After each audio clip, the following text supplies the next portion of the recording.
forward to whatever Jesse says is scientific proof on the DM dilemma this morning. I'm not sure if Jesse's already read it on the Adam and Allison Facebook page or what's going on. Yeah, and what could there be scientific proof about? I don't know. But if you've never heard a DM dilemma before, this is where we take an issue that an Adam and Allison family member is having in their life and get your advice on it. Now, you don't know who is asking for the advice, so it's completely unbiased. It's just, what do you think the best thing to do in this situation is? And Bashed Barry writes, Adam and Allison, I found out that my ex-wife has been bashing me on social media, especially local dating Facebook groups. Ooh. She's admitting she is my ex, and if anyone wants to date me, she can tell them what a red flag I am. Jeez. She's already got herself a new fiance, but I guess she just wants me to continue being single. The divorce was supposed to be amicable,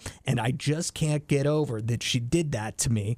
I'm just trying to be a good dad and move on with my life, but this predicament has made it particularly hard for me to do so. Is it ever okay to crucify an ex-spouse, especially one you're co-parenting with, on social media or is in public? Is there anything I can do to recover my image? What do you think, Allison? I think it's so appropriate that you shared earlier today that today is Time's Up Day, all about being the bigger person, because I think in this situation, even though I hate being the bigger person, I think you have to be. Barry, shares a child with his ex-wife. So although she wants to, for whatever reason, she's moved on, but hasn't moved on enough to let you move on, and I hate that for you, I think in this situation, it's not going to get better if you try to recover your image. It's just going to get worse. So just be the bigger person. Let her do her thing. Nope. And then when you're ready, you go back on the dating scene. She started it.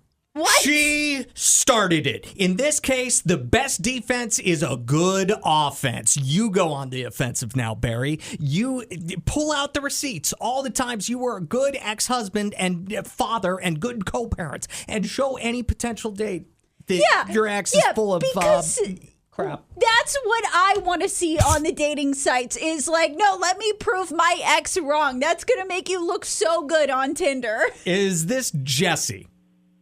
Yes, sir. Jesse, lay this scientific proof on us real quick. Well, I've done all the body language studying, interrogation classes, all that kind of stuff. So this girl is doing what's called memory recall. So she's bashing him online, right? Where all these things, she's sort of like in denial. She can't get over these certain items that she'll bash him, but it's really a good memory that she can't get over and can't get out of her head. So she's throwing it down online and bashing it as a bad experience. All this is good stuff. We used to let people just talk. If you let people talk during interrogation, they would tell off on themselves faster than you ever thought. Wait. She's just throwing out all these thoughts that are actually good thoughts. Wait, so you feel like she's trying to move on with her new fiance, but she still has good memories with the ex, and she doesn't know how to deal with it. So the way she's choosing to, she's like, I'm going to turn all this good stuff into bad, and I'm going to make 100%. It public. 100%. It's almost like almost like a reverse PTSD. But it's a good thing that she's throwing out all these memories. But he's on the mind.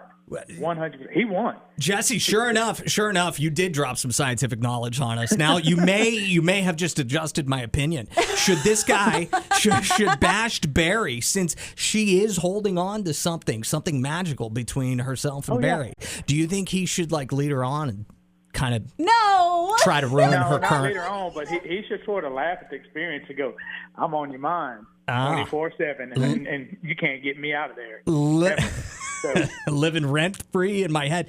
Jesse, thank you so much for the science this morning. We appreciate it. Yes, sir. All right, talk to you later. This text just says about Barry's predicament. The purpose of those online dating groups is to keep women safe. It is possible that Barry was emotionally or physically abusive to his ex-wife, and his ex-wife is warning other women to help protect them and save them the hurt she went through. He could also just be a narcissist. And I do want to say that further on in our conversation with Barry, it sounds like he has receipts. Like he talked about the fact that she has asked for raises in child support and he's granted every single one, things like that. He also said he thought that they were kind of friends. Yeah.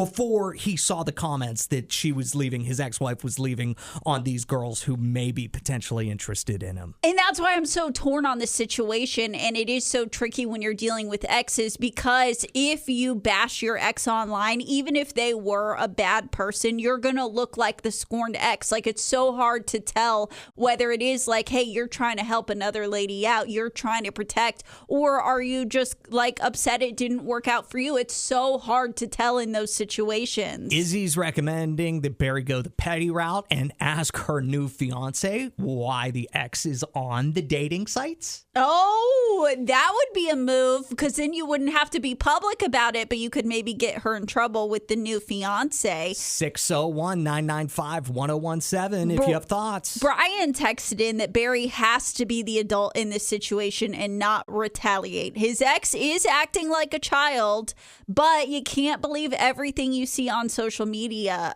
Brian texted in that he and his ex are best friends and great co-parents, and maybe they should be teaching Barry and his ex a class. Olivia says be the bigger person, because like what would winning even look like, especially since they have kids? Yeah. And maybe he will meet someone when he's out and about. Nothing cuter than a man who's a good dad. That's why I love Tamitha's advice. She says, y'all know what I'm going to say. Barry should stay single and live his best extra life with no stress and no drama. And that's why I know I'm saying, like, I don't like to be the bigger person, but I could be in this situation, because it's like, listen, if you're going to try to ruin my dating life, the joke's on you. I'm happier single anyways.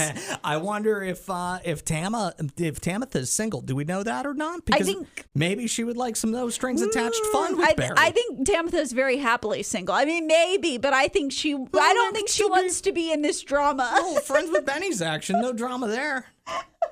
Everybody knows that. What drama could you get in with a no strings attached friends with benefits? There's always drama. I don't know. Tamitha and Barry, I mean, has a bit of a ring to it.